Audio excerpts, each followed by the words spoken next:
Hey guys, my name's Morgan, and for my Teachback topic this week, I'm going to be talking about marijuana. So, marijuana, skunk, grass, Mary J, devil's lettuce, all the street names for this drug, but the name of the natural plant is cannabis and sativa.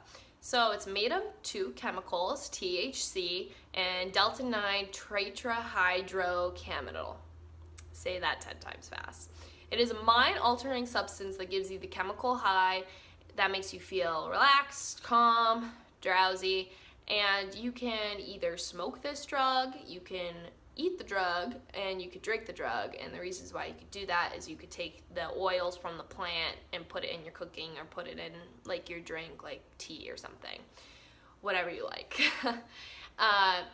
National Institute on Drug Abuse talks about the short-term risk of marijuana, which is memory loss, compromised reaction time, anxiety, panic attacks, and the long-term factors as well are the following: trouble sleeping, chronic coughing, mental health problems, and respiratory infections. Kind of makes you think twice before smoking some weed.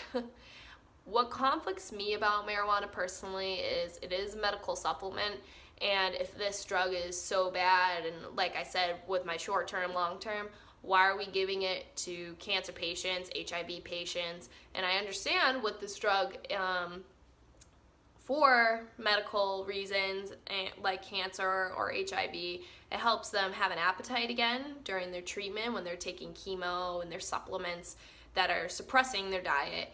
And also it helps with nausea. So this drug is helping cancer and HIV patients, but they're saying that with the short-term effects, it's, you're gonna have compromised momentum, you're going to have anxiety, and then with long-term, if you keep smoking it, you're gonna have chronic coughing, you're gonna have respiratory infections.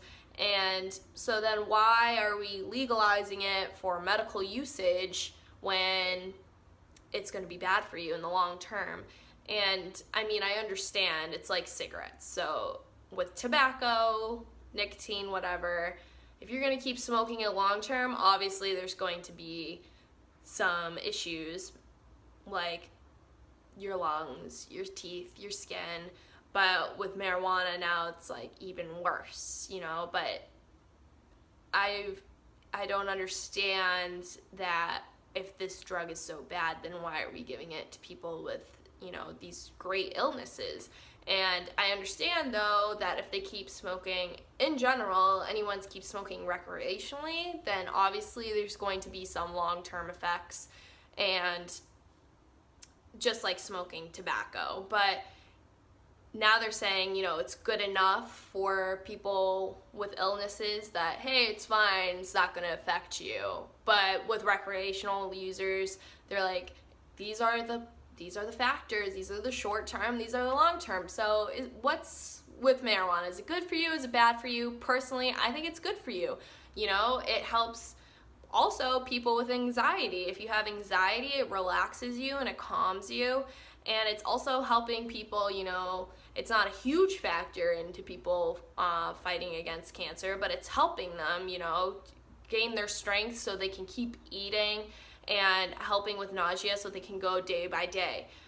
But what I thought was outrageous about this article is that, quote, youth, possible loss of IQ points when repeated use begins in adolescence.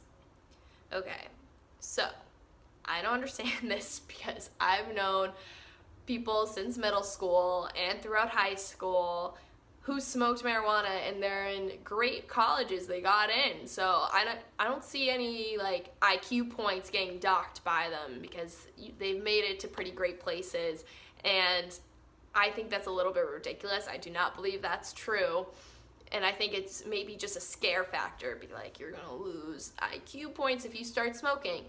Yeah, maybe you shouldn't be smoking at a young age, but I don't think that you're gonna be losing IQ points.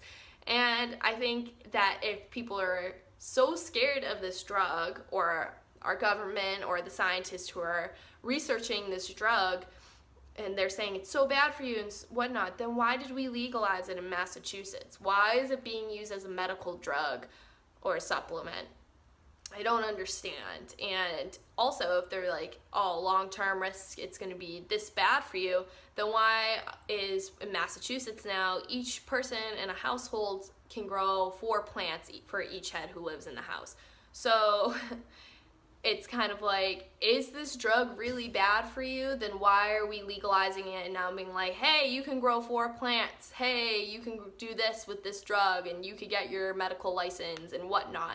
So my discussion question for this class is, how can a plant that by research is so bad for you is now legalized in Massachusetts? So that was my discussion question, and this is what I thought about this article, and I hope I gave you some new facts about marijuana and whatnot. So hope you can answer my question, and I hope you found this a little bit interesting. So thanks, guys.